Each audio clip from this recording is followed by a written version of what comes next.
Hello War of the Visions fans, I'm Jackie Fox, and today we're going to be talking about the Veritas units, and furthermore I'm going to be doing a data analysis of their guild battle performance over on the JP side. As far as I know, I'm the only content creator that's doing this type of content, so if you're into this kind of thing and you want to see this for newer characters as well, be sure to subscribe to the channel, like the video so that I know I'm doing the right thing.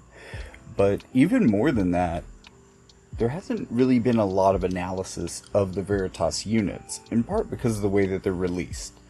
Because we get the information about them, we get the kit, we get to check them out, and it's going to be months before anyone's actually viably using them.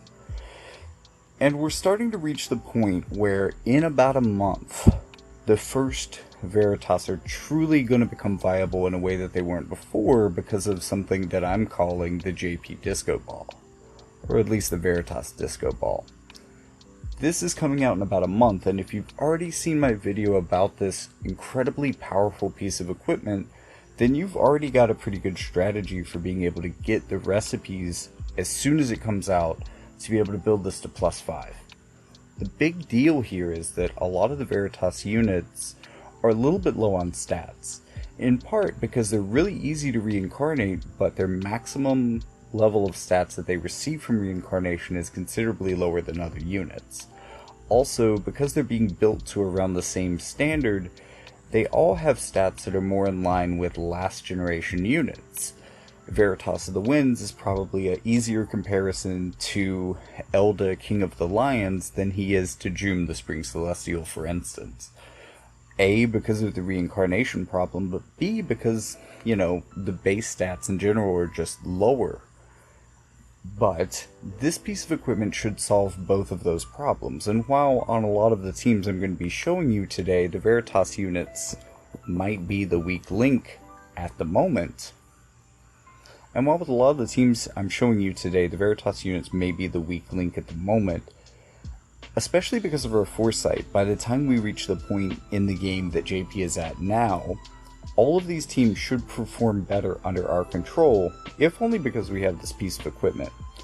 It's also worth noting that JP has had considerable difficulty in actually building Veritas of the Earth, who is the newest of the three Veritas and is definitely going to underperform in this assessment.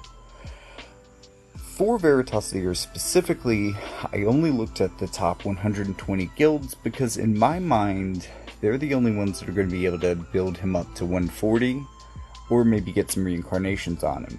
Even then, I highly doubt that most of the Veritas of the Earth units that are going to be represented on this datasheet actually are fully reincarnated, so they still have some room to grow, and ours should be more powerful at the same point if you're in basically the same level of guild.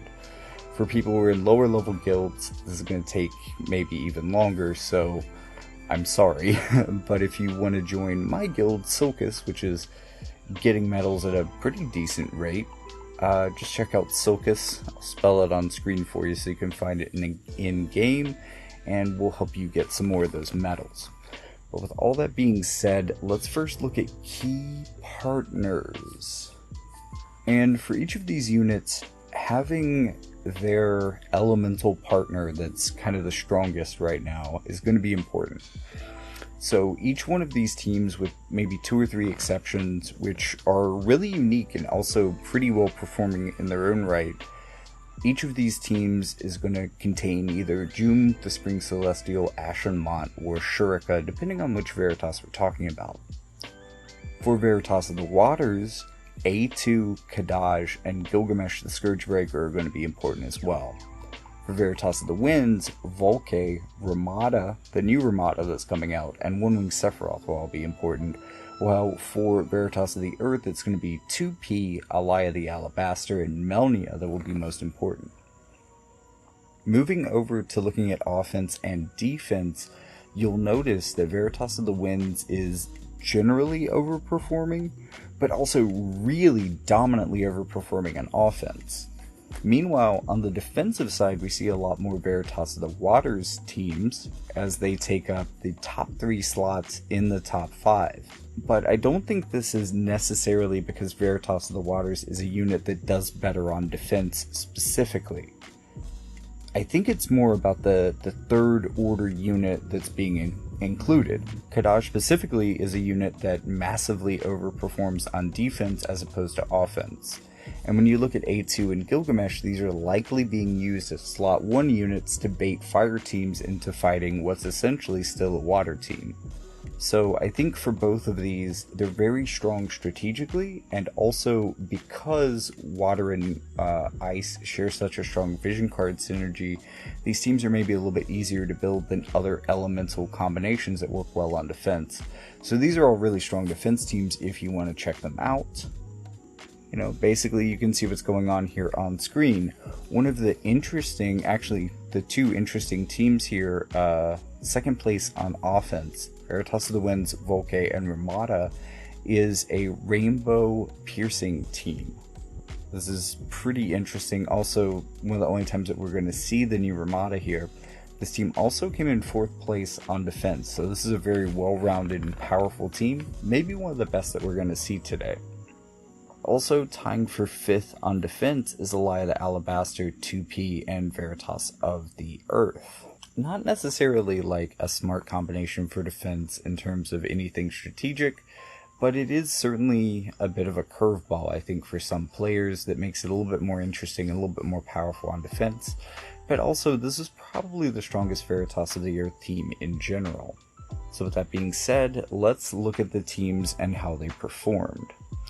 Our number 1 team here was our actually 10th most used team, and I mean, I'm talking about like 10 people are using this team right now, and that's Veritas of the Winds, Volke, and Ramada. This team came in on 2nd on offense and 4th on defense, so it's pretty well rounded and pretty powerful.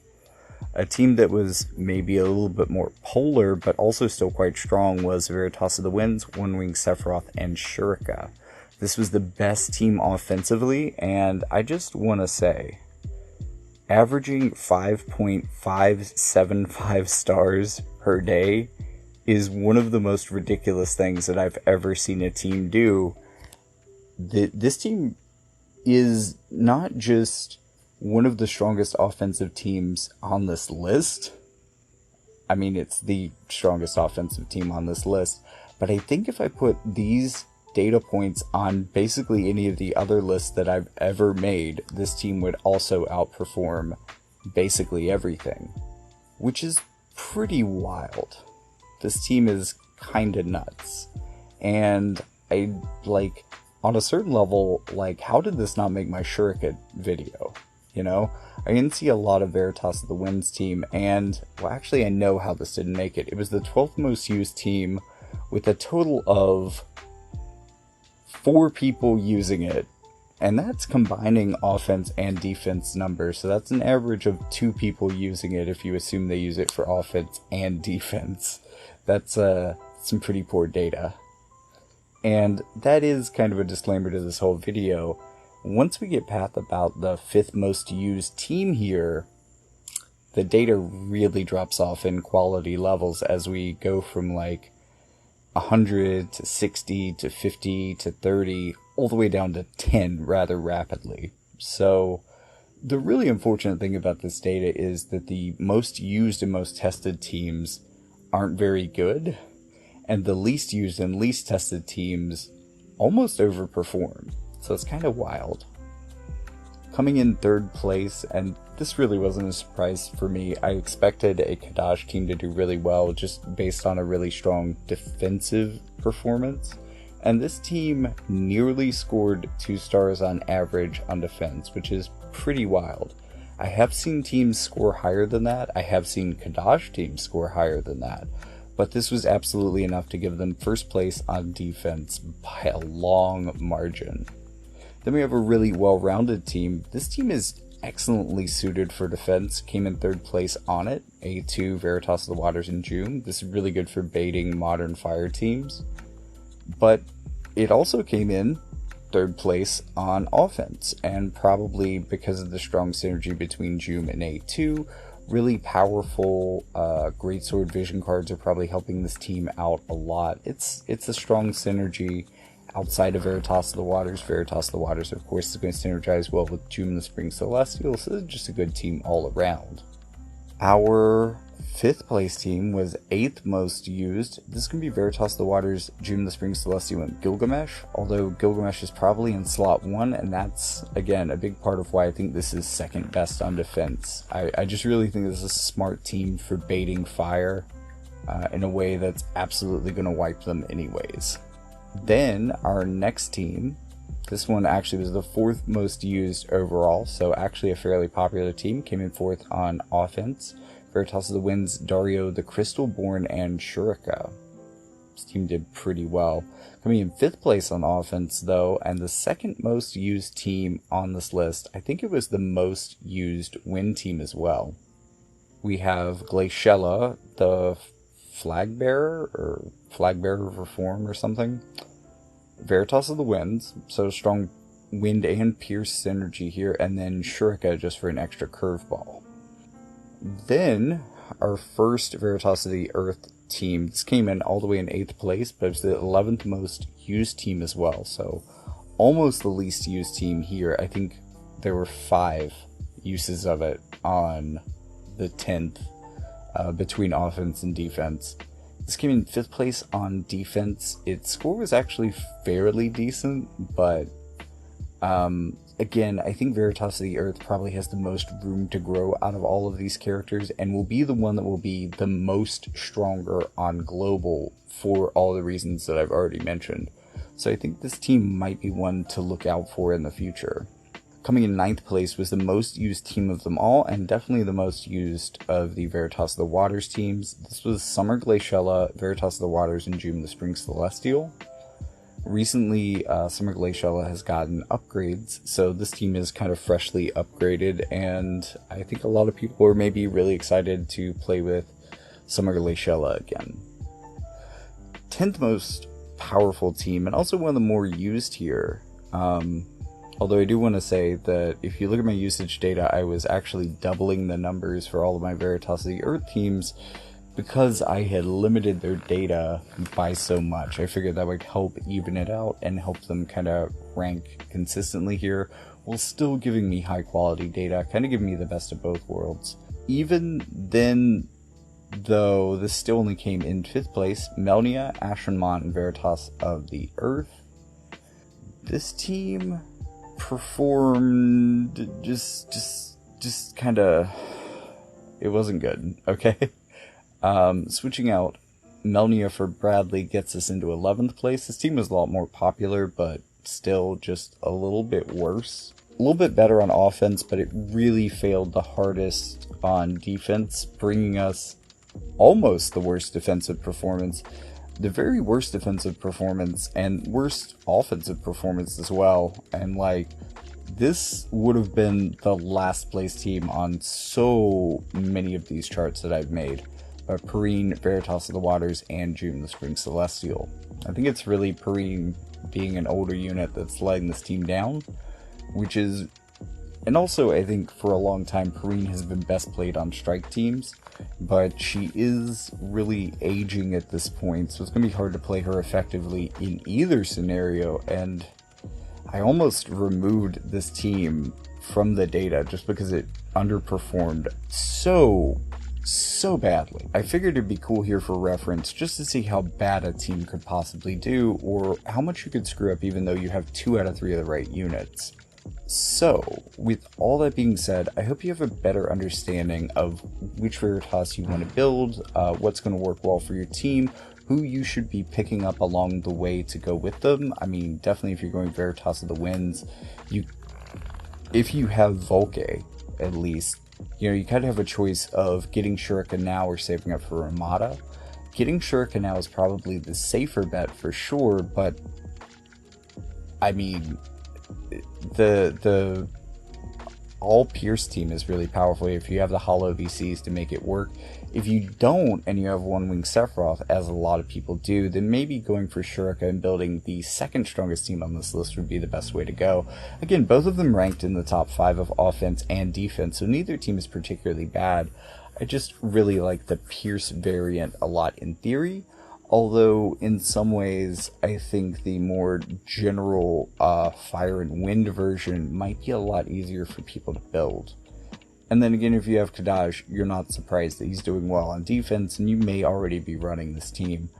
But definitely a lot of these things, while you may not be wanting to run them now, either because, you know, you need that extra month to finish building out one of these characters, or maybe you just need a couple extra medals from one more run through the new legendary reliquaries to get the Veritas of the Wind Spear or something like that, or I mean, really, the thing is the Veritas Disco Ball that's going to pump their stats up into next generation status, and all of a sudden we're going to have 3 new units that are actually able to compete that really haven't been ever since they were released, and because of that, you know, nobody's really covered what they're capable of. But I think that this is going to make them a blind spot for a lot of people, and I don't want you to miss out on how powerful these characters are about to become and how powerful some of these teams might end up being. So, with all that being said, thank you so much for watching. Remember to like and subscribe for this content, because especially this, again, the only content creator that I know that's doing really anything like this. And, I mean, the best I see is, like, people testing things out. And A, yeah, that takes a lot of time. B, you have to have the best units to do that. And C, using this method, I'm able to basically run the average of hundreds of people testing these teams all at the same time. So if you really want a good idea of how they're going to perform, watching videos like this is going to be very helpful for you. And I really hope it improves your game in some way, because that's what I'm here for. So if you appreciate that, there's a link in the description that will lead you to all of the other parts of the Jackie Fox Media universe, including ways to buy my books, which is my personal favorite way of you supporting the channel, but there's also ways to donate to the channel if you just want to send some money instead. But also remember that the free-to-play option, if you don't have any money for any of those shenanigans, just a like and subscribe, leave me a couple comments to help give me some engagement for the algorithm. And, I mean, just do the YouTube stuff. Also, I guess I can be a little foul-mouthed at times. YouTube doesn't like that. So ring the bell if you want to be sure you're getting my videos delivered to your notifications, just in case they aren't showing up on your dashboard. Anyways, with all that being said, thank you so much for watching, and I'll see you in the next one.